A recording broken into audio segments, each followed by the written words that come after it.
Dr. Shapiro, we are very honored to host you here today. What a treat it is to be here. Thank you so much for that kind introduction. This is an absolute delight. This sort of opportunity for me to speak with people who are considering entering the profession of medicine, who are on the pre-med road, who are moving through that whole opportunity is just an absolute blast. And so I'm really honored to be here. And I can't wait for all of what we're going to talk about. I'm going to share my screen because I've got some slides here. So let's get that popped up and then we will go.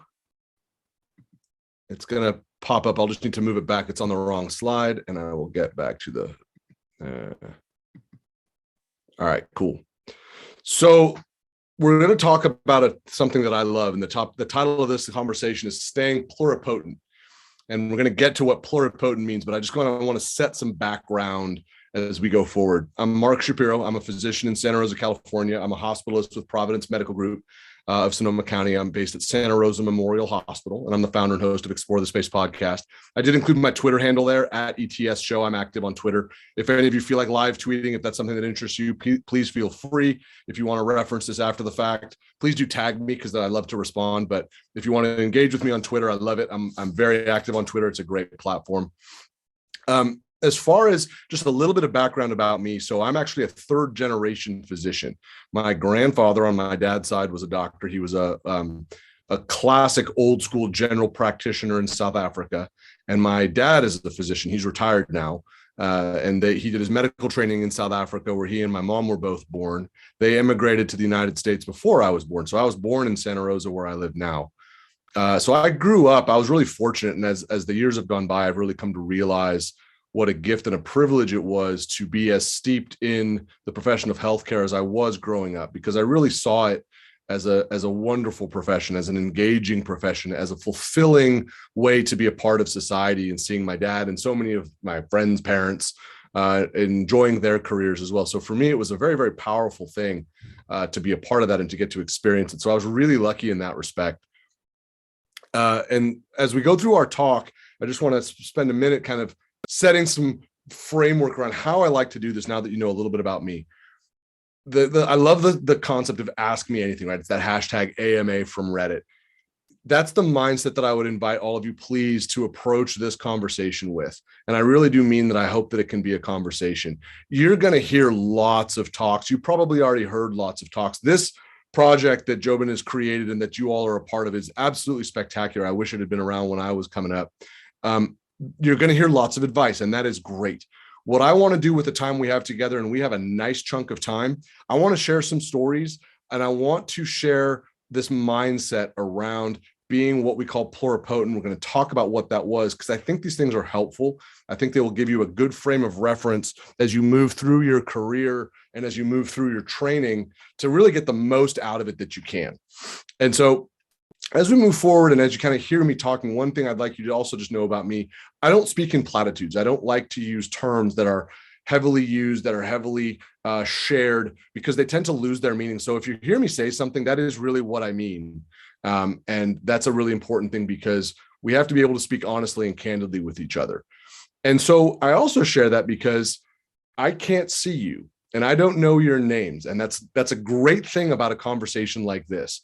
The chance that we're ever going to interact at some point in the future where I may or may not be in some sort of supervisory role, or vice versa, where you are in a supervisory role over me, is vanishingly small. And so the reason that I say that is you can ask me anything you want, and I will do the best I can to give you an honest answer. So fill the Q&A box up. Please feel free to put questions there. I'm going to talk for a little bit. What we're going to get the most out of this, though, is if we're able to springboard off of questions back and forth from each other. So load those up, and then we'll also open it up for people to ask questions as we go forward as well. So the topic in the title is this word pluripotent, and some of you may know what this is, some may not. The definition of being pluripotent is being capable. It arises from hematology, from the science and the study of blood. It's a cell that is capable of giving rise to several different cell types. So we're talking about several different phenotypes, several different ways you can express skill, energy, interest, engagement, things that are fulfilling for you, things that have an impact on those around you. And this matters. Being pluripotent is an extraordinarily powerful tool as you move into the profession of medicine, acknowledging at once it's a very consuming profession, it's a very demanding profession, but it also matters because the skills that allow you to be and to feel pluripotent, of being able to give rise to different types of cells, to different types of phenotypes, never goes away. It grows and devolves over time, just as you do. And it's critical for the community that you serve. It's critical for your family. It's critical for you, so that those who are with you, those who work with you, those who are around you, those who love you, can feel, see, and experience the whole you. And so here's a wonderful image, and an artist who I have tremendous respect for. Her name is Grace Ferris. She's a hospitalist in Austin, Texas. She created this for me. You may have seen her work. She's been on NPR. She's got a book coming out. She's the very definition of pluripotent, but she created this for me. And it's a reflection of this sense of what being pluripotent can look and feel like. These are different for everybody. This is what she created for me. I remember the day I learned the word pluripotent. I was a third-year medical student. We were doing our hematology oncology stuff, and learning that word and then understanding it, it was one of the few times that a specific word from medicine crossed over into what I could also see was sort of my future as a whole person.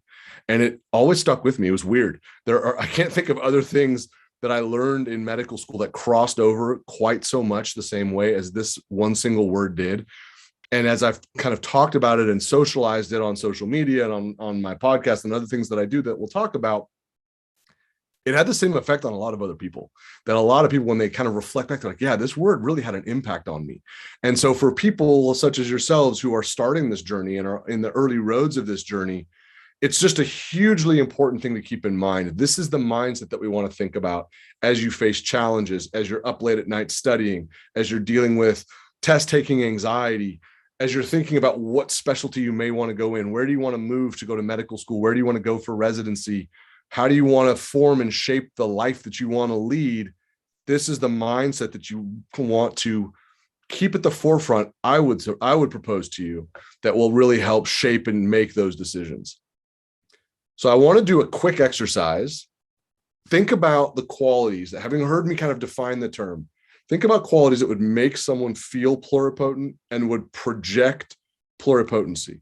And I wrote here, type into the chat field if you like, but if you want to put it in the Q&A field, either one, I'm going to open it and I'm going to read some of them out just for fun. And a couple examples: developing leadership skills, playing music, cooking, coaching, building your emotional intelligence. There's no wrong answers to this. That's a really important thing too. There's no wrong answers. This is just your sort of first impressions of what looking and feeling and being pluripotent might mean. Let's see if anything pops up. And if it doesn't, that's also totally fine. I'm not worried about it. So in the exercise, though, that's what I would invite you to be thinking about, is what does it mean to be pluripotent to you? And what those things would look and feel like, so that as you go forward in your life, you're thinking about the stuff that's going to make you pluripotent. Bahar, I see your question. I promise you we're going to get to this. The question that's here is, as a freshman in college, what outside of school activities help you build up your med school application? Any recommendations would be highly helpful. I promise we're going to get to that. I cannot close the Q&A box, which is weird. That's all right. So a quick word about my journey. After I finished high school, I went off to college, and I went to UCLA for undergrad, and I included the UCLA logo here, and then I included the logo for DB Sports. That's Daily Bruin Sports. I was a sports writer when I was at UCLA. Darn it. Can anyone make the Q&A box drop off? I apologize. I'm not able to do it, and I wish I could. No. Anyway. The Q&A is up, so. Oh, you guys can't see it? Okay. As long as you can't see it, then we're fine. Yeah. So when I was at UCLA, right, this is where a lot of you are. You're in college and you're thinking about what this journey might look like, what pre-med can look and feel like. And I remember exactly how this feels. The word that leaps to mind now, I'm 45 years old, overwhelming. Overwhelming. There's so much to assimilate. There's so much competition. There feels like there's so much at stake. It can feel overwhelming. And I want you to know, if you feel that way, I get it. I see you and I feel you. And I promise you those around you, even those who look like they are the most put together, the most squared away, feel exactly the same way as you do. So I included the logo for Daily Brew in Sports because I was a sports writer. And that was a very meaningful part of my college career. And that was when I didn't realize I was doing it, but I was sort of allowing the full me, the pluripotent me, to still be expressed while I was studying. I also got my degree from UCLA in history. I focused mostly on 19th century American history. And so I want to spend a couple of minutes on a couple of key points when you're in the 4-year undergrad period that I think is a useful way to try to divide up what feels like a tidal wave. First, there's the academic part. Pre-med, as most of you probably know at this point, is not a major. You don't get a degree in being pre-med. You get your degree in anything you want, anything you want. There is a prescribed curriculum that you have to fulfill to be able to apply to medical school, to be eligible to apply for medical school in conjunction with taking the MCAT. But you can get your degree in anything you want. And so it's really important you find and think about and discover what is the most important to you, because that's where you're going to excel. That's where you're going to enjoy yourself. That's where you're going to get good grades. That's where you're going to really feel good about the work that you're doing and shape the journey that you want. And so I would really encourage you all to think in that way of, how do I still express myself academically while fulfilling the pre-med curriculum? And there's one story I'll share with you. When I was on the interview trail for medical school, I was at Tulane University, and I went in to meet with the dean of students, and I was nervous and excited. I'd never been to New Orleans before. It was really cool. And he had some lithographs from the period of time in 19th century America that I'd studied, and we talked about them a little bit. We sat down, and he closed my file. And I was like, what did I do? What did I say? I feel like I may have offended him. Like, the interview's over? What's going on here?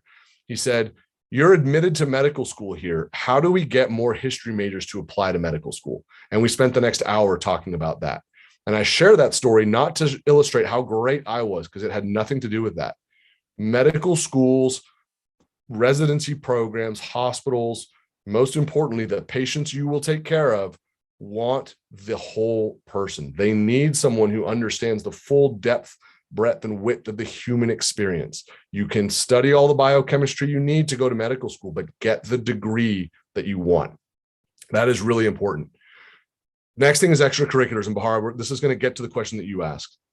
There are no shortage of extracurricular activities that are available. They all are of value. What is incumbent upon you is to think about the ones that are the most important to you. And I say that, and again, this is not a platitude. There is no recipe. Those who are on admissions committees, and I was one of them, I was on the admissions committee for my medical school when I was a 4th-year medical student. There is no recipe. They are not looking for specific things that they need to see to say this person is a good candidate to come to medical school. This person will make a great physician because they've done X, Y, and Z. They're looking for passion. They're looking for commitment. They're looking for energy. They're looking for things that shape a whole person, that express that pluripotent mindset. Because when you come into work, you're going to need to be agile. You're going to be pulled in different directions. You're going to need to call on unique skills. You're going to need to be creative and kinetic. They want people who are showing that mindset early. This is also not a cop-out. There is no recipe. So I can't tell you, do this, this, and this, and you will get into medical school. I will tell you, yeah, you need to pick some meaningful extracurricular activities for sure. But think about what they are. If you say, look, I don't have time for an extracurricular activity because I have to study and I'm working, that's great. Own your journey and express your journey, make the most out of it. And then when it comes time to apply, reflect it. I remember feeling like if I don't do work on an ambulance rig as an undergrad, I'm not going to get into medical school. That was sort of the message that percolated to me from the upperclassmen that were pre-meds at UCLA. And it was totally wrong. They weren't trying to trick me. This is not what I'm trying to say at all. Just trust that the journey you create for yourself with meaning and passion is what's going to get you where you want to go with the highest level of success. There's no checking of boxes. This is about being pluripotent. It's about being passionate. I was a sports writer. I was a history major. I will say this, if there is the opportunity to do some sort of volunteer work in a hospital, a clinic, a shelter, an urgent care, those are meaningful things, not because it checks a box, but because it allows you to immerse yourself in a very strange environment. One thing about going to medical school is you got to know you want to work in those places because they carry their own challenges, the sounds, the smells, the hours, the quarters, the temperature, all of it. They're very, very intense. And you want to give yourself the opportunity to say that. Now, I'm not tone deaf. I also know that because of the pandemic, those volunteer opportunities may have dried up. And if they've dried up completely, I get it. If over the course of time, those do present themselves, grab them. Take one of those. Again, not to check the box on your application, but to fulfill that part of your own journey to be able to say, I'm developing my skills. I'm trying to understand what I'm about. And this is a really important thing for me. One more word before we move away from the college experience, testing and the MCAT. You are going to, and you are already taking a lot of tests. That is part of the game. I have my own opinions on standardized testing. That's not germane to what we're going to talk about here. That's part of the game. The MCAT is an important examination. Medical schools do still look at it. A word about this, we are moving as fast as we can to what's called holistic evaluation, where they really do look more at the personal statement and the activities and the whole person aside from just the GPA and the MCAT. But there are so many people that apply to medical school. Many medical schools still use it as a blunt instrument for screening purposes. And you need to study and try to do the best you can on it. There are a lot of ways to get sucked up in MCAT prep. It can get very, very expensive. It can become very, very intense. What I will say about it is create time and space to study for it. Give yourself plenty of runway. Do as many questions as you can. The reading, I didn't find much value in it. Everyone will give you different advice, but the one piece of advice that everyone will give that's helpful, do all the test questions you can in preparation. Do the timed exams, do all that stuff to replicate the experience the best that you can and to learn from your mistakes. If you're getting questions right, you know that material. If there's a question you get wrong, okay, cool. There's something in there you can learn so that when you see it on the exam, you're ready for it. The MCAT's a bizarre experience. Anyone that says otherwise is not being completely truthful with you. It's a weird experience. It's a very intense experience. It's designed to be that way. So give yourself as much time and energy to practice around it as you can. And acknowledging that we all come into this from different places. Marshal your resources financially around it. Try not to get sucked into spending a lot of money on fancy prep courses. They all market themselves a certain way. The results that they offer have nothing to do with the prep course. You would have studied that way anyways and gotten the same result. So just be mindful of that as you move forward in that space. I want to move along because I'm sure I'm hopefully triggering lots more questions and discussion topics. So I want to continue to kind of move around my arc and this idea of maintaining pluripotency to the next phase for me, which was a really important phase for me, which was medical school. So I went to medical school at Baylor College of Medicine in Houston, Texas. It's in the Texas Medical Center, which is the largest medical center in the world. That's not an exaggeration. There's literally nothing like it on the planet. I think now there are 14 hospitals. There's 2 medical schools. It's a massive complex. And that does not include the Houston VA, which is right across the street. And that's the second largest federal building in the country behind the Pentagon. And you work there when you're a medical student at Baylor. It's an extraordinary place. It's an extraordinary experience. I will say this is a critical time when you're in medical school to maintain what I call situational awareness. And we're going to get to that in just a minute. But medical school is extraordinarily informative. It's incredibly formative as well. You will learn so much. You will be informed on these subjects that you have aspired to learn about, and it's incredibly exciting. You will also get a lot of influence on subjects that I have found after the fact I've had to work very hard to undo. Examples of those would be the way I learned, or at the time did not learn, about gun violence as a public health issue. The way we did not learn about climate change as a public health issue. The way we did not learn about the importance of physicians as public health advocates. And that we were indeed discouraged by both action and inaction to not participate in advocacy work, which, as myself and basically my whole generation has come to realize, was a terrible, terrible error and a terrible missed opportunity.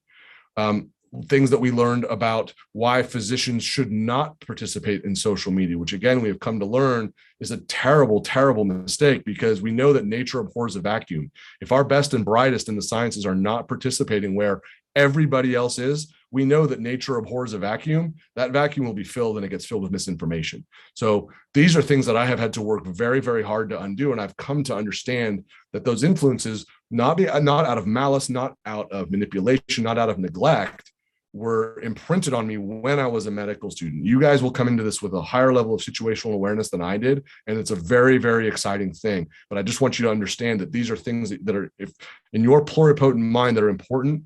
Make sure you keep them in the forefront. And as you're doing that, seek out leaders and mentors. Seek out people who talk about things that resonate with you. Social media is extraordinarily powerful in doing this. There's nothing else like it. It certainly didn't exist when I was a medical student, where you can seek out people. You can find me. My DMs are open on Twitter. You can send me questions and I'll answer them. And that's a very common experience. And so as you move through that space, that's a critical thing to think about. Here's some more. And situational awareness is a topic. It comes up a lot on Explore the Space. It's something that in my leadership work as a hospitalist medical director, as a member of the board of directors of my medical group, that I've thought about a lot is making sure I'm aware of the situation. What are the fundamentals that I need to think about? For those of you right now, you're pre-med, you're moving through this process. These are things that are easy to lose track of. They're easy to not pay enough attention to, and they will have massive implications, positive, negative, as you move forward with the rest of your life and your career. Number one is your mental health. I'm sure all of you see on social media and in the mainstream media and all these different places and sources the impact of mental health for all of us in the pandemic, and for those who are, and those of us who are in healthcare particularly. Pay attention to your mental health. Be mindful of it, no pun intended. Everywhere you go, there will be resources offered to mental health. It is not a reflection of toughness to avoid paying attention to your mental health. It's an opportunity to take care of your mental health. Use those free resources. Develop a pattern and a habit of prioritizing your mental health. I cannot overstate how much that will serve you as you go forward. Next is finances. Every one of us come from this in a different place. Medical school is very, very expensive. The most medical students in the United States ring up well over 6 figures in student debt. That's not a bad thing. It's just something that you have to pay attention to. Developing financial literacy is a critically important thing, because it will inform decisions that you make about your career. It will inform decisions you make about the jobs that you choose, about where you may or may not want to live. Understand what you're taking on as you start medical school, and how much financial aid you might need, and how much debt you're going to take on, and what the implications of that are. I did not do that. I wish that I had. I'm very, very lucky. I look back and I can say, you know what? I don't think I would have made different decisions, but I finished medical school with a lot of student loan debt. And I did not have enough literacy at the time to understand everything from the interest rates that I was dealing with to what student debt forgiveness was, and what programs were available to me if I wanted to burn through my debt as quickly as possible. These are all things that it's different everywhere you go. It's different everywhere you live, but do that research and ask those counselors. There is expertise out there. Please, please, please take advantage of it. It will serve you well as you deal with student debt, which is a very, very common experience. It's not something that you need to be afraid of, but you can really take ownership around it. That is part of being pluripotent. Financial literacy, right? We talked about it in our exercise at the beginning. That's a big one. That's one of the things. If you're confident and comfortable understanding your personal finances and the impact that it's going to have on your future decision-making, you are doing the right work. Paying attention to relationships when you're in this space is also of vital importance, in having situational awareness around it. There's all types of relationships. Your partner, your girlfriend, your spouse, your best friends, your boyfriend, your life partner, wherever you are, your parents, your extended family, all of these relationships are important. One of the things about medicine, it's very seductive. It can be romanticized, but it's also something to pay a lot of attention to. The hours and the demands mentally and physically and emotionally are extraordinary. And in that space and time, it can be easy to neglect your relationships. And so building that in, that part of the skill set that we want to have is situational awareness around our relationships, so that we're doing our best to maintain them. Again, it will pay dividends, because your relationships, when you come out the other side of training or of a difficult time on a clinical rotation, or when you're dealing with a difficult case or something really sad happens, or on the flip side, there's some moments of euphoria, there's people there to share it with you. And that is something that should not be taken for granted. And it needs specific time and it needs specific work. The next one are your personal interests. What's making you pluripotent? Those habits and hobbies that make you feel like a whole person. And again, that's why that personal inventory is so important. If it's art or cooking or writing or playing tennis or jogging or sitting quietly or meditating, the list is endless. The list is infinite. The list is personal. The list is correct for you. You just need to maintain it. You just need to keep those fires lit and maintain that mindset as you go forward. And please understand that as I say this, I'm not saying it flippantly. These are hard-won lessons for me. I'm a mid-career physician. I'm 45. I got a nice long road ahead of me, and I got plenty of road behind me. There's a lot of things I would have done differently in these spaces with better understanding and better resourcefulness. One of the places where I feel like I've been very fortunate because of really good role models that I have is on this last one, and that's around kindness. This is a very small profession. It can feel big, right? We're all over the country. There's all different specialties. There's so many different hospitals. Wow, there's a lot of places to go to medical school. Medicine's a small community. We are all only 1 or 2 degrees of separation apart, especially with social media.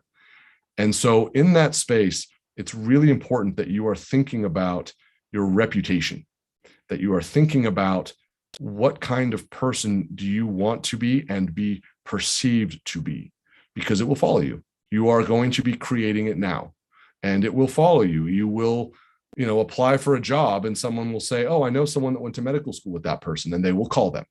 I get those text messages and phone calls all the time. And I'm honest. I say, yeah, look, it was a long time ago. This person was awesome. They were great. We were in a study group together, super, super reliable. They were patient. They were smarter than all of us, and they were great. They shared their notes, total team player, loved them. They were great. And if there were issues, well, we'll share them. And so keep that mindset of the reputation that is going to follow you. You are building now. So be the kind of person that you would want to work with. Be the kind of person that you would want to hire. Be the kind of person you'd want to be up at 3 a.m. dealing with a crisis with, because these things will come forward. And in this profession that feels large but is actually really small, your reputation is critical. And then the last one here, the capital letter in the K is not an accident. Kindness. This is a hard job. We deal with a ton of stress. We deal with a lot of emotion. We deal with a lot of sadness. You're going to see people in extraordinarily high moments, and you're going to see people in their worst moment. Be kind. Default to kindness. Again, this is not a platitude. You'll feel angry too. You'll be frustrated as well. You'll feel all of the same negative emotions in that place when you're at work, when you're seeing patients, when you're studying, when it's late and everyone else is tired. Take a deep breath and lead with kindness. Make that part of your pluripotent skill set. It will never, ever fail you. And I will say that again, it will never, ever fail you. We all interpret kindness maybe a little bit differently, but we know fundamentally what I'm talking about. Take that with you, lead with it, internalize it, practice it. It will benefit everyone around you. It will benefit you. That is a critical piece of situational awareness as you start on the pre-med journey and actually enter the profession of medicine. So having said all that, I became a resident. I did my residency in internal medicine at UC San Diego. This is the UC San Diego Medical Center. Interestingly, this building wasn't there when I was there. This is the new one that's been built. I share all this stuff because those things that I mentioned about situational awareness, this is where things started to go sideways for me. Residency was hard for me. I struggled in residency. I was really lucky. I met a wonderful woman who's now my wife when I was an intern, but I struggled. I struggled with mental health. I struggled with relationships. I struggled with financial literacy. I struggled in a lot of those different domains, and it was really hard. I struggled with staying pluripotent. I wasn't keeping up any other interests. I was very single-minded to my detriment. Residency was a really hard time for me. It was a time where all of these things did come to a head. And I share that with you, not to say that I'm somehow, it was hard for me or whatever, just to illustrate that this happens. I'm here to tell you it happens and you will come through it. But you can make that road a little bit easier. You can smooth out some points of friction by maintaining a mindset where you're paying attention to these things that are really, really easy to neglect when you're tired, when you're stressed, when you're dealing with things that are really, really challenging.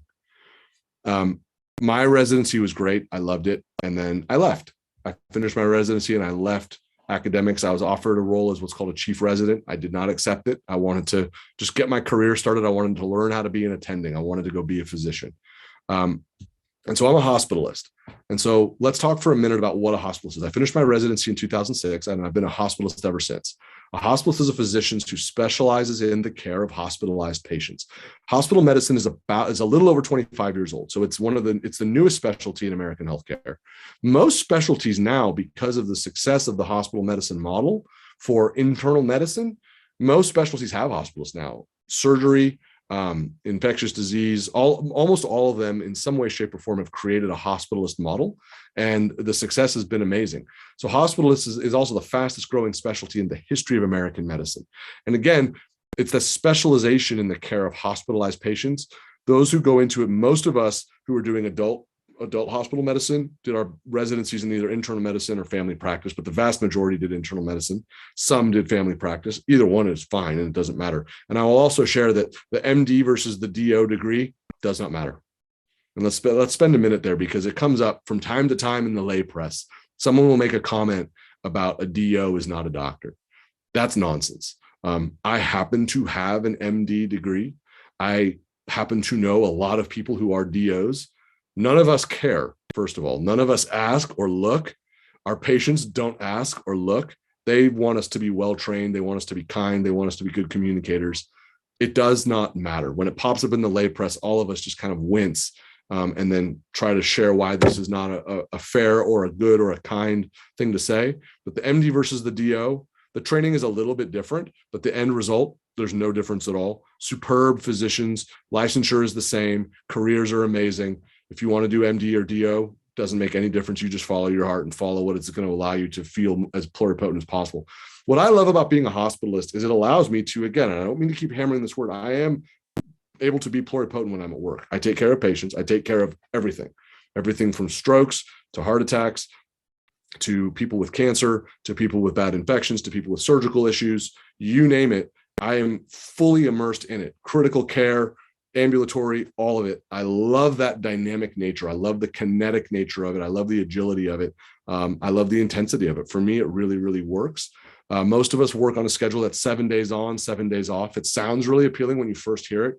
We work as many days as any other full-time physician does, as far as like a primary care specialty, like a pediatrician or an outpatient internal medicine doctor. And it's a very intense 7 days. I actually just finished. I was on yesterday. So today's my first day off. And the first day off, you're tired. But it's extraordinarily rewarding. And I get to do and build and create skills in ways that I think are really unique. And so that's why being a hospitalist is something that really, really resonates for me. And I'm obviously happy to answer more questions about this when we kind of get to our Q&A portion. But I did just want to mention it because it is so new. Generations behind me are still learning. When I say generations behind me, people just who are older, who are experiencing healthcare issues, their understanding of hospitalists isn't as grown as much as those who are my age or younger, just because they aren't as familiar with it, or it's not as normalized sort of in their education. But for you, it's going to be a totally normal part of your education. You're going to train with, you're going to have hospitalists as attendings. You're going to do hospital medicine rotations. You're going to love it. Another thing that comes up, again, we think about these things like, right, the MD versus DO, the academic versus non-academic physician. These are what are called false binaries. These are creating comparisons that don't really exist. They really sort of tend to do is to create friction and misunderstanding. So the MD versus DO, yeah, there's some differences in the actual degree type. They're both still fabulous doctors. You may also hear about academic versus non-academic physicians. Again, this is a false binary insofar as the fundamentals of the job are the same. This is just where you choose to ply your trade and what types of things you'll be doing within your work. It does not say one is better or worse than the other, but it's an important difference to understand.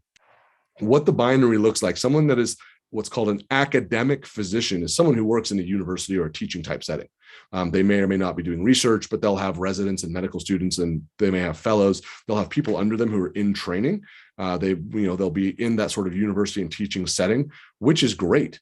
The problem that comes up with this false binary is the use of the term non-academic, because it implies somehow that there isn't the same level of rigor in the work that's being done. So I am technically what would be colloquially called as a non-academic physician, because I don't work in a teaching environment. I don't have medical students. I don't have residents. I see my own patients. I'm part of a large multidisciplinary medical group, and none of us are in that environment. We are extraordinarily steeped in academia. I've been a hospitalist for 16 years. I have not worked in a quote unquote academic setting, and we do the most extraordinary work in the 2 jobs that I've had. And so I share this because as you go forward, it's very easy to fall into the trap of false binaries and to say one is somehow better than the other, and they're not. They are different. They have different resonances for different people, and having that full understanding of what makes you whole and how you can best express your pluripotency will allow you to choose the job that you want, because there will be pressures as you go forward and that, well, that one's inferior to that one. This is not as good as that, or that one is better than this one. None of that stuff is true. And that's why having resources and mentors are important. You can email and text and DM and say, hey, I'm looking at these 2 medical schools and they're telling me this DO place is not as good as this MD place. And then, that's where you need people to say that actually doesn't matter. And think about why they might be saying something like that to you, and why, again, if we're leading with kindness, are we putting down this whole entity or organization? And so these sort of false binaries are really important to keep in mind, because sometimes they can be barriers to being able to fully express yourself as a physician and being able to stay pluripotent. And staying pluripotent really matters in this profession. As a physician, and as someone who's on the road to becoming a physician, as a medical student, you have the ability to affect change. It's an extraordinary transformation that happens just by entering medical school. The weight and the role that you play is increased. It's hard to quantify. You'll experience it, and you'll message me. You'll say, Mark, you were right when you gave us that talk back in February of 2022. It's different. I see how I can affect change. I see how I'm now part of something larger, and you need to have the ability to step into that tension. That's part of society's expectation. That's part of the social contract that we make, that we will step into these places around issues pertaining to the public health, around issues pertaining to equity, around issues pertaining to social determinants of health, that we will be present for those things. Being pluripotent gives you that framework so that you're ready for it, so that you can embrace it and not be afraid of it, and allow you to meet your personal expectations and allow you to also meet the external expectations. The external expectations are constantly changing, and they can become extraordinarily intense from time to time. And I share this because we occasionally have to face some incredible challenges. So there's 2 pictures here. Picture on the left is my hospital, Santa Rosa Memorial Hospital. And you'll notice it's nighttime, and the sky and the environment behind the hospital is red. It's not normal. This was October of 2017. This was the night that what's known as the Tubbs fire erupted in Santa Rosa. It was one of the most devastating wildfires in the history of the United States. It's one of the worst. I think it's now the 2nd worst wildfire in the state of California. We lost over 5,000 homes. 18 people lost their lives. The fire burned for well over 2 weeks, but it was the first 48 hours that were the most devastating. And this was the first night of it. So I was the medical director for our hospitalist program. I was in charge of, at the time, 22 physicians, part of a medical group of about 225 physicians. 52 physicians in my medical groups lost their homes that first night. This was an extraordinary challenge that we all had to move through, to be able to take care of our patients, to be able to take care of our community, and also take care of our families. My family is one of the families that had to evacuate, and then I went back to work. It's something we could obviously spend a lot more time talking about, but I share this because natural disasters related to the impact of climate change are accelerating. And as a physician, you will be called upon to respond to them, to educate around them, and act in moments of extremity, whether it's a wildfire or a hurricane or a flood. That's part of our job description now. And then educating people around the health impacts of climate change as well. And I say this not as pie in the sky stuff. This is what I live. This is what happens now. October in the region that I live in one of the most wonderful parts of the world, but October is wildfire month, and we're all on edge that month. It's a very difficult time. And we've experienced some catastrophic wildfires, just as so many other places have. The impacts of climate change continue to evolve. We know the impacts on human health are extraordinary. This is now part of the job of being a physician. And when you're a medical student, you're in the boat. You're a part of the team, and we're going to call on each other to respond in these moments.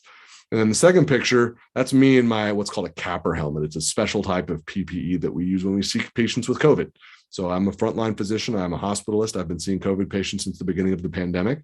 And it's been an amazing ride. It's been a very, very challenging ride. It obviously isn't over. The ride is very different now that we're vaccinated. Taking care of COVID patients before we were vaccinated was certainly different than now.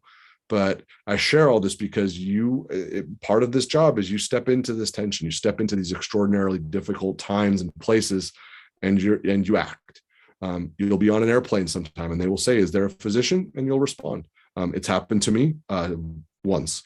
And once was a false alarm and once was real. And it's a moment to be of service. And it's part of why we go into this. It's part of what makes being a physician so special. But being able to embrace all of this stuff and weather it and ride it out, it's critically important that you are a whole person so that you can restore yourself, so that you can have people to lean on, and so that your teammates can know that they can trust you to be able to lean on you as well. These societal challenges will always need the voice of a physician, whether it's climate change or gun violence or political advocacy. That's something I do a lot of work around, particularly around voter registration. The voice of the physician will always be needed. And I'm suddenly not able to share go to my next slide. I wonder if it's because this poll is open. There we go. So this is the logo for my podcast. And I share this because that's the place where I get to best express myself and where I get to learn the most because of the people that I get to speak with on Explore the Space, issues of gender equity and climate change and gun violence and being pluripotent and being a whole physician. For me, this is a representation of it. And I don't share this to encourage all of you to start a podcast. I share this because as you carry a mindset like this forward, it allows you formation. It allows you goal setting. It allows you creativity. It provides the full artistic palette so that all of you can be expressed, which allows you to be the best possible medical student, trainee, physician you can be, to have a full and a rich career that you will love, to find a home, to create a space, and to enjoy. And as you're doing all of that, to be this fully expressed pluripotent person, to lead with kindness, and to enjoy the extraordinary roller coaster ride that you get to be on, that you're all already on. And so here's an invitation to be pluripotent. Take some time to think about what makes a pluripotent human. Consider what you might want to do and what you might want to take on board in the future. And I'll ask all of you to do this. You don't need to share it with me. You don't need to share it with anyone else. It's an exercise. This is probably it's a goal setting exercise, but it's different because it's not so much what you want to accomplish. It's what you want to be. Keep track of your progress. Allow it to change as life evolves, to say, you know what, that's not as important to me right now. Right now, I need to develop some other skills. Right now, I need to express some other parts of myself. Continue to build that emotional intelligence. Continue to be kind. These are the critical things that will go into allowing you to have this pluripotency be at the forefront and to stay that way. So I want to thank all of you. I want to make sure we have lots of time for questions. And I'm just looking at the clock. We've got plenty of time for questions. And please, like I said, you can ask me anything you want. Here's where to contact me. And I did see there was a question in the poll for someone who's not on Twitter. My email's at the top, mark@explorethespaceshow.com. My Twitter is @ETSShow, Instagram @ExploreTheSpaceShow. I've covered a ton of ground. There's a lot of holes in what I've said, obviously, in terms of things that I didn't cover. So I'll invite all of you, please, in the Q&A box, or I'll turn off if you want to turn off slide sharing actually, and just let the people see me and we can all sort of see each other. I think that would be great.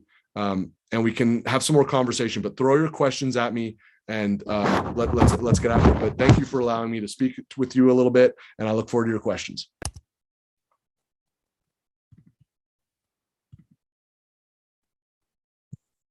I'll start with the first one. Is as a freshman in college, this is in the Q&A box. As a freshman in college, what outside of school activities helped you build up your medical school application? Any recommendations will be highly helpful. Yeah, so I thank you for asking that question. What I would really encourage is, like I said in the talk, there is no recipe.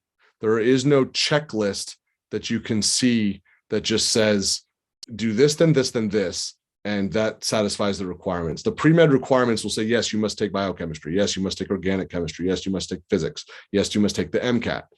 But there's no thing that says, here are the extracurricular activities that you must also do. it is understood that you need to do something. But do that which makes you feel fulfilled. Do that which makes you feel enriched and feel passionate. Because when you're writing essays and interviewing, and more importantly, down the road, when you're seeing patients and you're part of a big healthcare team, this is what's going to allow you to be at your best. Not everybody has the privilege and opportunity to take on lots of extracurricular activities. Some people need to work for like full-time jobs when they're in college, and that's their journey. It's not good, bad, or indifferent. That's the road that they're on, and they'll make the most of it. And that's going to shape them, and it's going to be a part of their journey. Some people will have lots of time to do lots of different things. But the flip side of doing lots of different things is you end up looking like a dilettante. You look like you're just doing things for the sake of doing them, as opposed to truly seeking out meaning and impact and finding things that are resonant and trying things and failing at them and finding something else and succeeding at it. That's the stuff that is going to be resonant and asked about. It's not a long checklist. And again, I'm not saying this to cop out of answering your question. I get asked this question for the last 20 years. There is no perfect thing. It's an internal journey. And then look at the resources that are available to you.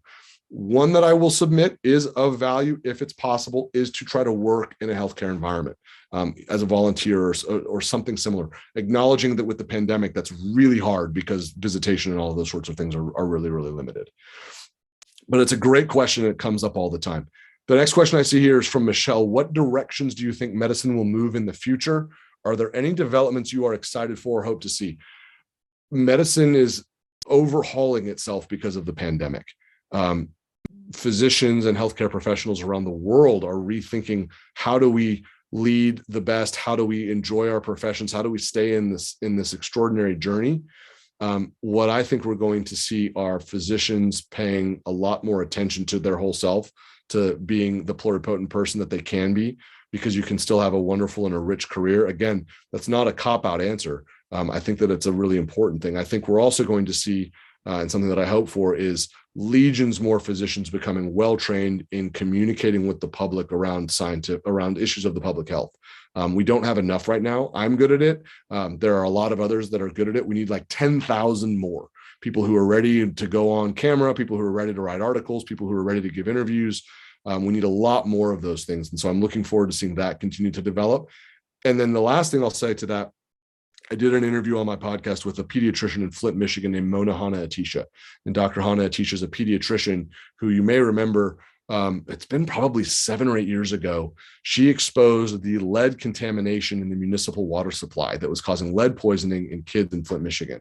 And she wrote an amazing book called What the Eyes Don't See. She came on my podcast. It was an amazing conversation. And what she said on the podcast is, Mark, physicians carry a megaphone and they have the responsibility to use it.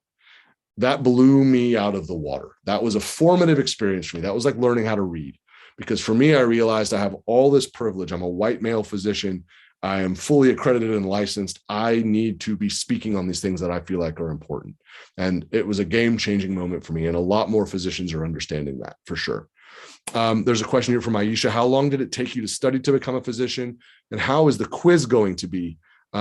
If you could maybe, Aisha, help me understand the second part. How is the quiz going to be? So the quiz is, what we do is anybody that comes to our sessions, we give them a 10-question quiz. And then after they take it, if they get above 70%, they get a certificate that they've been here.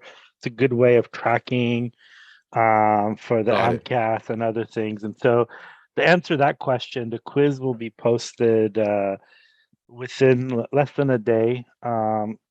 As soon as we're done, we write the quiz and we post it. So, yeah, that's helpful. Thank you. Okay. How long did it take me to become a physician? You got to get your undergraduate degree. There is no timeline required. Take all the time that you need to get the best grades that you can. If it's 4 years, that's fine. If it's 5 years, that's fine. If it's longer than that, whatever you need to do is fine. Just as long as you can speak to why your road was your road when there is a time to be interviewed. I said I was on the medical school admissions committee. When I was a 4th-year medical student at Baylor, I was on the admissions committee, so I got to interview people. So before I get to that, I'll finish the answer. So when you finish undergrad, you go to medical school. Again, you can apply to medical school whenever you want. You do not need to apply to medical school right after you graduate, or start medical school, I should say, right after you graduate from college. In fact, quite honestly, I would discourage it. I would encourage people to take some time, if they can, away and do something and enjoy yourself and be pluripotent. Because once you start medical school, it's on. There's no breaks. You're getting after it from then on, because that's when you're running. Medical school is 4 years. For some people, it's longer because they might take a break to do a master's degree in public health or get their degree in law. There are some people who do a combined MD PhD degree. Some people do a combined MD JD, which is the medicine and law. Some people combine the MD MPH. Most people go and get the traditional MD or DO degree. 4 years. So medical school is 4 years long. Some people have to take a leave of absence for whatever reason, and that's also okay. But medical school classically is 4 years. When you finish your medical degree, you have your MD or your DO. You're a physician at that point. So that's how long that takes. A word, though, about the journey. So when I was on the admissions committee, I would ask people, I see you've just graduated or you're graduating in a couple of months. Why do you want to come to medical school now? And hear what their answers were and try to understand their pathway. And then I would say, if there was a job or an activity that you've never done before, that is not something that you have done that you've never done it before, I don't see it on your CV or anything, what would it be? And I would hear their answers. And some of the answers were amazing. I mean, I'll never forget, one of them said he wanted to learn how to bake bread in Italy. That's the one that I always remember. My follow-up question was, why aren't you going to do that right now? What is so compelling about starting medical school that would keep you from taking 6 months or 9 months or a year from going to Italy to learn how to bake bread? Acknowledging that once you start medical school, it's going to be hard to have enough time to go to Italy to learn how to bake bread.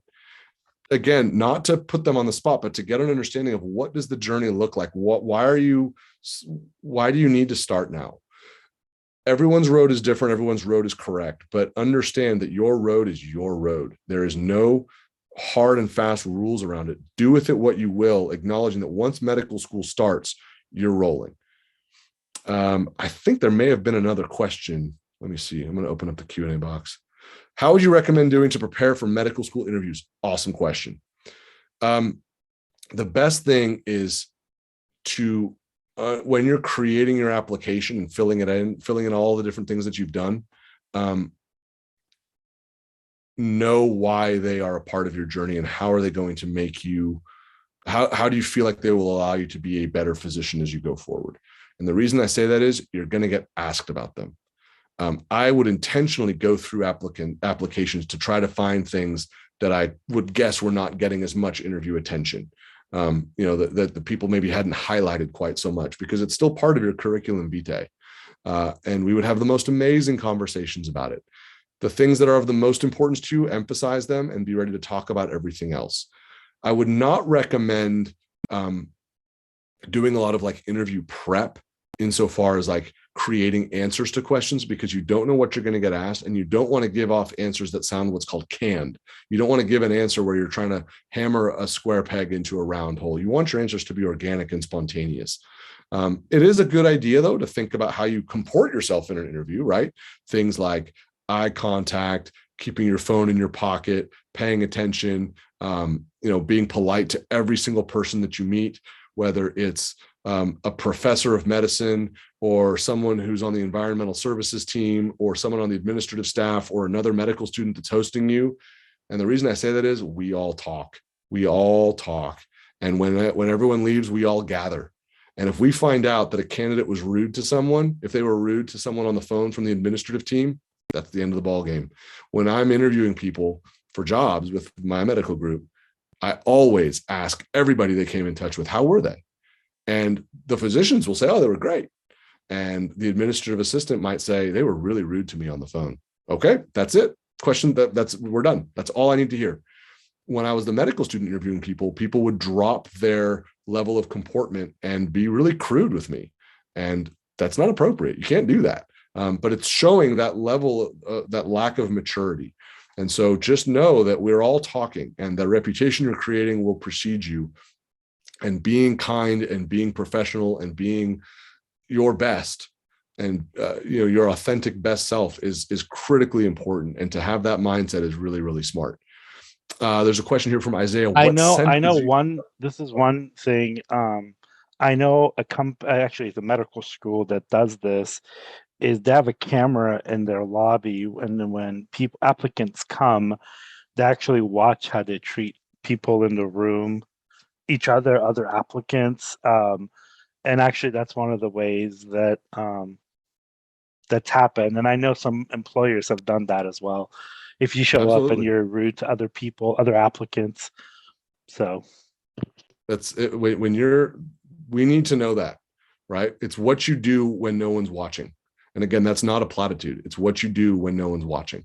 That's really, really important. And we need to know that. And so know that going forward, and don't behave in a certain way because you think it's going to help you get into medical school. Do it because we're learning how to lead with kindness, right? We're part of our pluripotency is understanding that kindness needs to be at the forefront.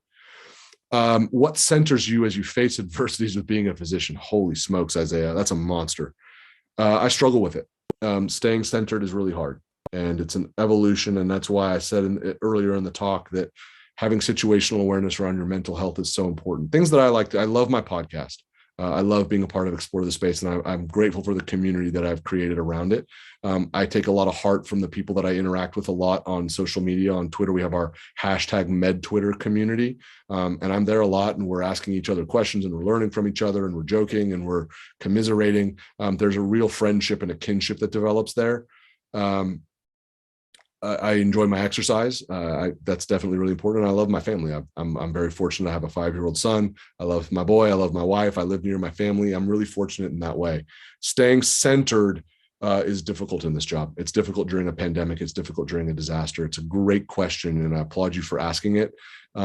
It's understanding that you need to create strategies and repetition around it, and that being centered for you is different than what it is for me. And that's fine, but you need to understand what it means for you and start practicing it now, because what's happening to you now where you need to stay centered is just as important as what it'll be like at 3 a.m. when you're called to, for a code blue, or when you've been awake for 36 hours and you haven't seen your family, or when you feel like you haven't exercised for 2 weeks, or whatever the case may be.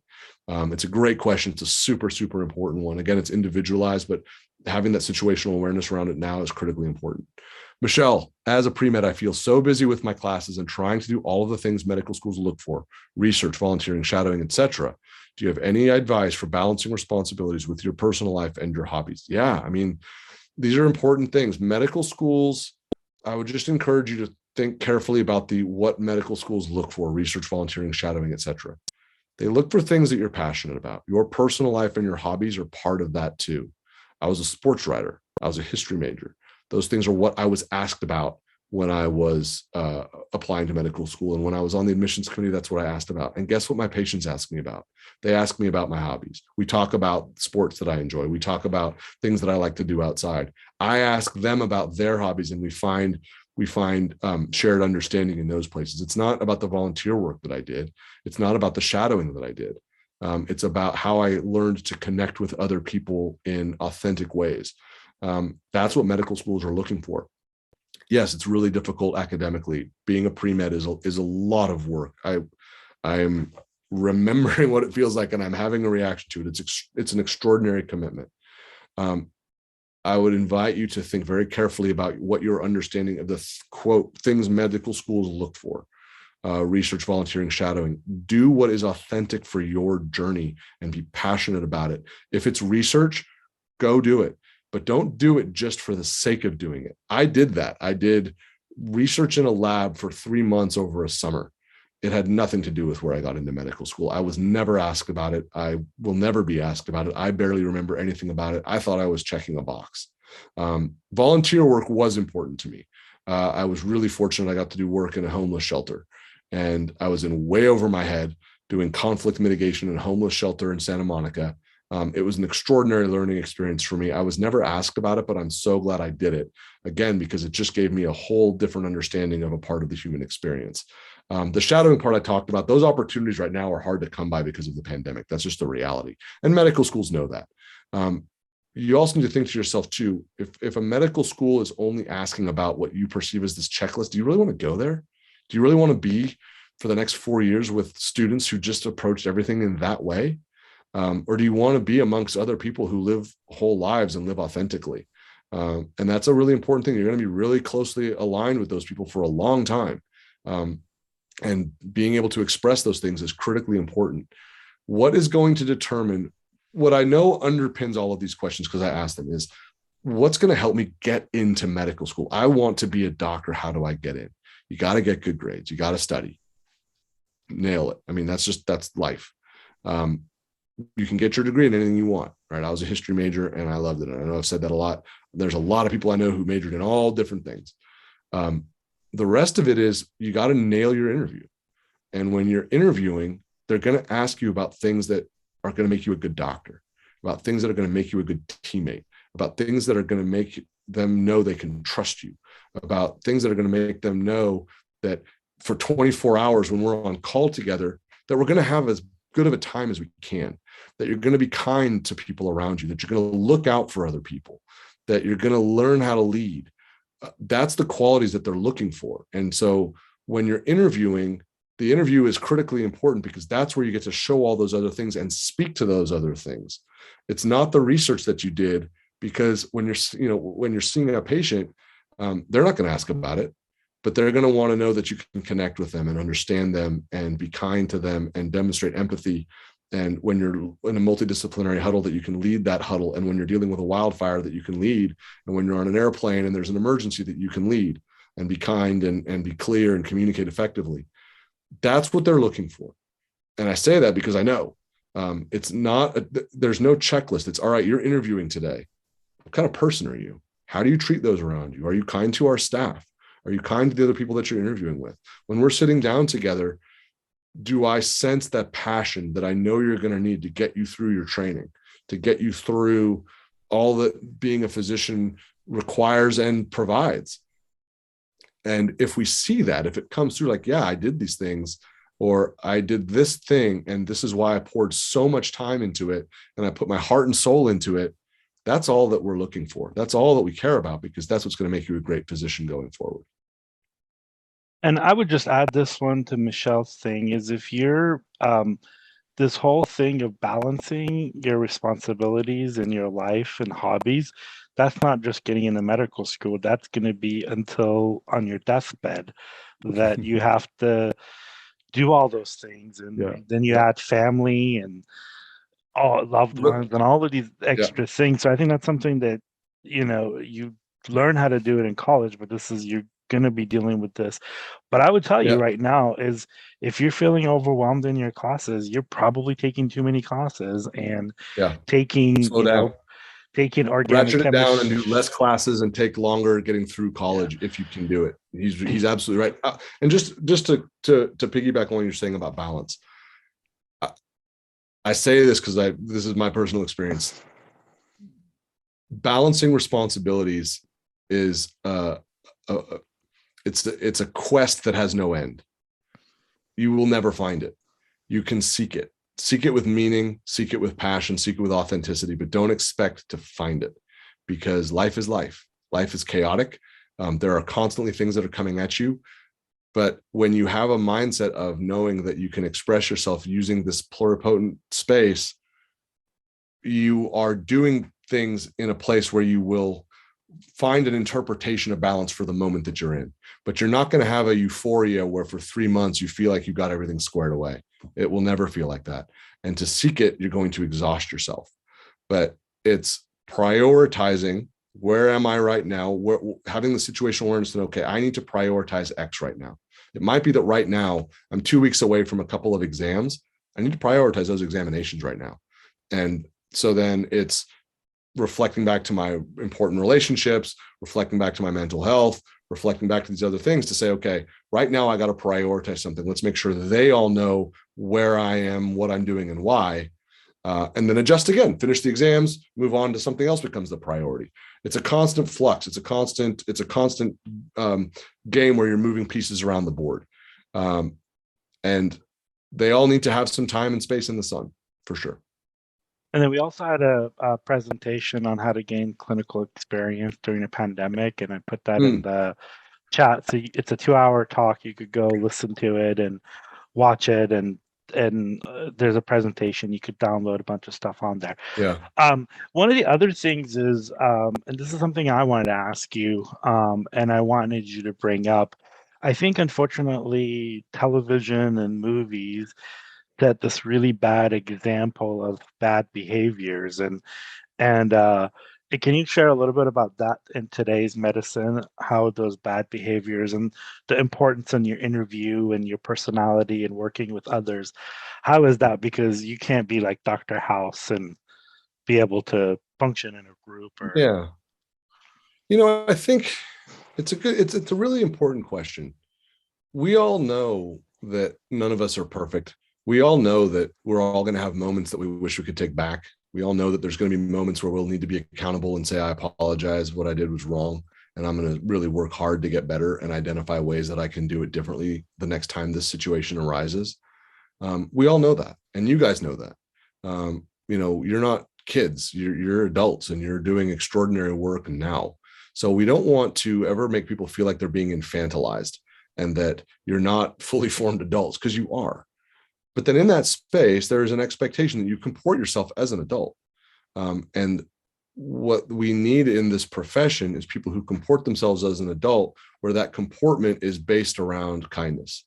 It's based around empathy. It's based around compassion. It's based around leadership. It's based around looking out for the person next to you when you're moving forward in a certain direction, because that's what you're going to be called on to do literally every minute of every day, whether you're in the office or in the hospital or traveling somewhere or during a disaster or testifying before Congress or home with your family or doing something with your kid's school. Those things are fundamental.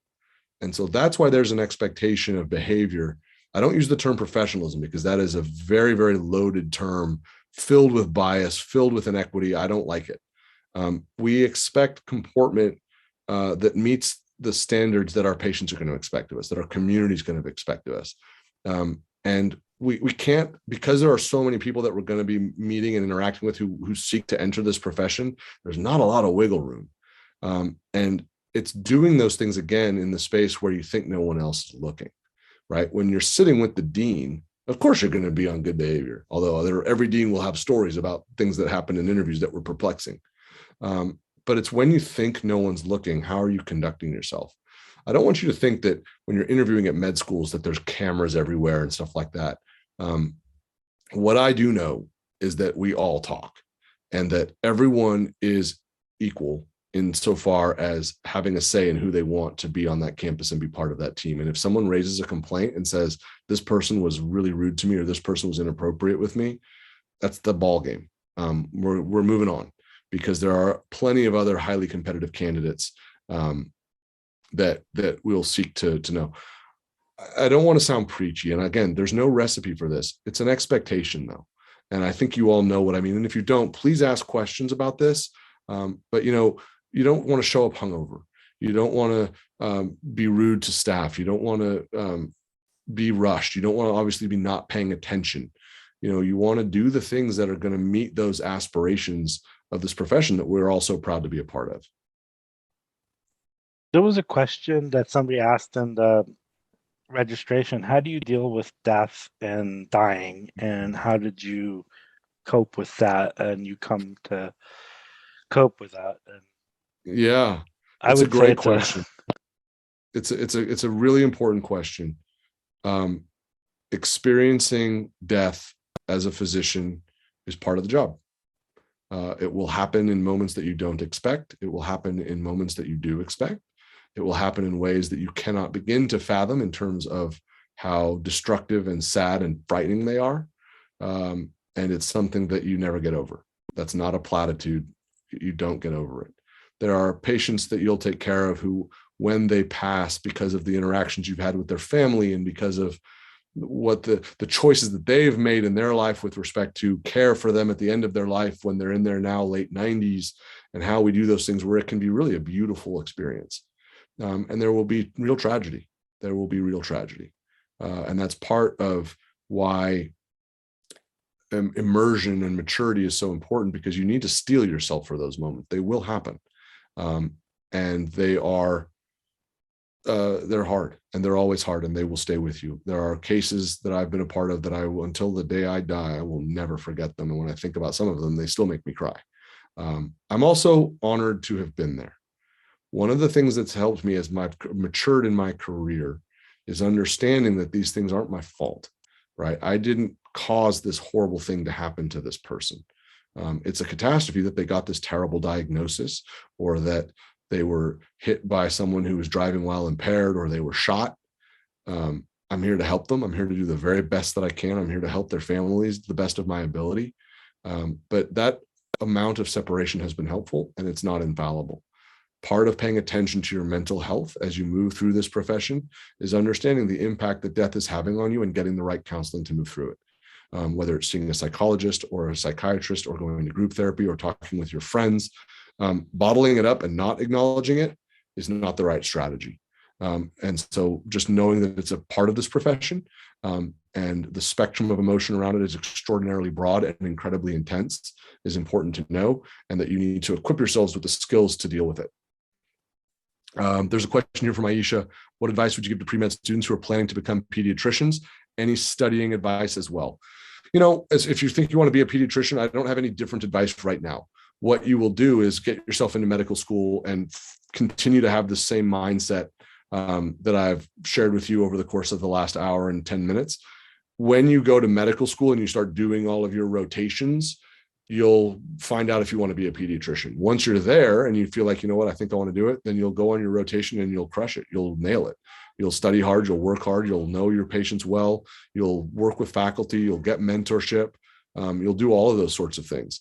But in terms of right now in your pre-med, to be a pediatrician, there's nothing that you need to do. You need to follow however you're interpreting what I'm sharing with you and the other amazing speakers that you have that talk about getting into medical school. That's what you need to be doing right now. Studying advice, gosh, the best advice I will give you is don't compare yourself to other people. And that's really easy to say. I struggled with it. Study the way that's effective for you. Study the way that is effective for you. If you study with music, great.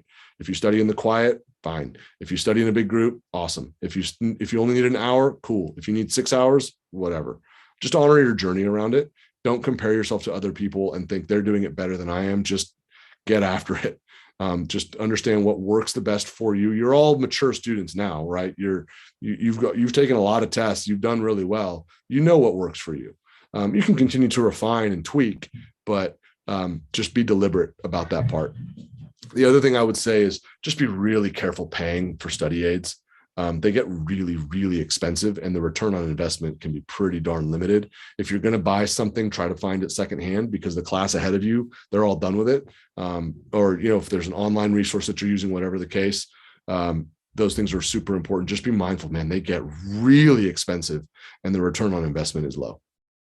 Can you tell them how much studying you do now as a practicing physician to be updated and keep up? That's a great question. I don't study in the way that I studied when I was a medical student or a resident, because I don't really take exams anymore. I take my board exam every 10 years. So I took it in 2015, and I'm good for a while. I read around my patients. When I'm seeing a patient and something comes up, I'm like, I don't remember this thing. I'll go and read about that. Or, oh, you know what? There's a new therapeutic and I don't remember how to use it, or I haven't learned how to use it yet. And I'll go read about that. And then we go to conferences. We do what's called continuing medical education. One of the things that we've lost in the pandemic is the ability to go to these in-person conferences that are super fun. You see your friends, you hang out, but the learning is amazing. You have these lectures from brilliant professors. The slides are great. You take it all back with you and you try these things. Those sorts of tools are really, really robust, but it's contextual reading right now. That's where I do the most of my learning. And then it's on social media. When the pandemic started, we were all on Twitter hearing like day by day feedback from the American physicians up in Seattle taking care of the first COVID patients in the United States. What are we doing? What's working? What's not? It was incredible. The information exchange and the democratization of information that takes place on social media is amazing.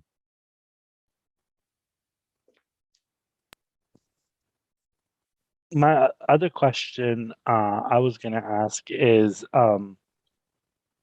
in today's medical practice, how do you see yourself being a better, what are the things you get to do every day that you really enjoy, and what is one thing that you would want to do differently? I still love taking care of patients. I mean, I love going in the room and meeting someone for the first time. I love getting to meet them, hearing what is their primary concern, understanding how best I can be of service. What is the primary issue that they're worried about? Sharing with them what's the biggest thing I'm worried about, finding the common ground, making our list of priorities for the day, creating a plan and going for it. I love discharging people from the hospital and saying, cool, you get to go home now. I love when someone is really, really sick and I'm at the bedside trying to puzzle it out and trying to solve problems. That's really, really exciting. And, you know, I feel like I'm well equipped to do it. I've been doing this for a while. I'm experienced. I know when to ask for help. And so I feel like we can deliver a very, very high quality of care for people who need it. And that is exhilarating. I really, really love that. And it never, ever gets old. In terms of things that I would do differently, you know, I am pretty philosophical. I try not to reflect too much on things that have already happened. Right now, the thing I wish I'd done differently is understood the role and privilege I have as a physician in terms of being an advocate. I'm much better about it now. It's a big part of my career and my life now. It took me a while to understand that. And there was a lot of missed time and a lot of missed opportunity. But I try not to spend too much time in that space. I try to look forward and say, okay, what am I doing now to get better? This is important to me. It's important to my community. It's important to my colleagues. How am I going to do this differently so I can do a better job going forward? Because I'm nowhere close to done. And the other follow-up question was about advocacy, and what do you, this is a personal belief I have, is I think everybody's an advocate. Obviously, as a physician, you have a much bigger megaphone, but there's a lot of things you could do today as a pre-med and advocacy. Right. There's campaigns you could be involved with. There is a lot of internships, and a lot of them are now virtually, that you can do. There's a lot of advocacy that you can do, certainly with a lot of physicians that are running for office, but even your local school race or your local assembly member and things. And also there's a lot of internships that you can do at the Capitol, and both in Sacramento and DC, and some of them are paid. A lot of advocacy organizations, we've posted some of them. They're always looking for interns, and some of you guys have these talent called social media that most bigger organizations don't have. And so I think you could definitely be very active in that, and doing your advocacy that way. And when you're thinking about your career and your CV and your application, right, that's where being pluripotent is so important. These are skills that are sought, right? Being comfortable on social media, being comfortable in the advocacy space, being comfortable, you know, doing work that's important. That's what we're talking about, is understanding, developing those skills, and that mindset now is so important, because that's what is highly sought after in the best candidates that go to medical school. And when you sit down and you say, all right, MCAT was this, GPA was this, you spent the last 2 years doing advocacy for a climate change nonprofit? Tell me about that. I want to hear about this passion. That's the stuff that's going to make you a great doc, and that medical schools will say, we want you, because the community that our medical school is a part of demands that.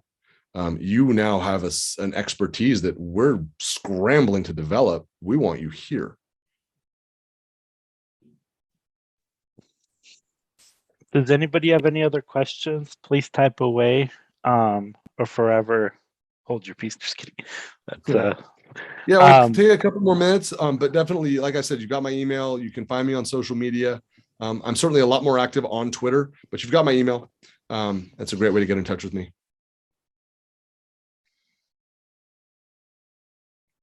Should we call it? What do you think?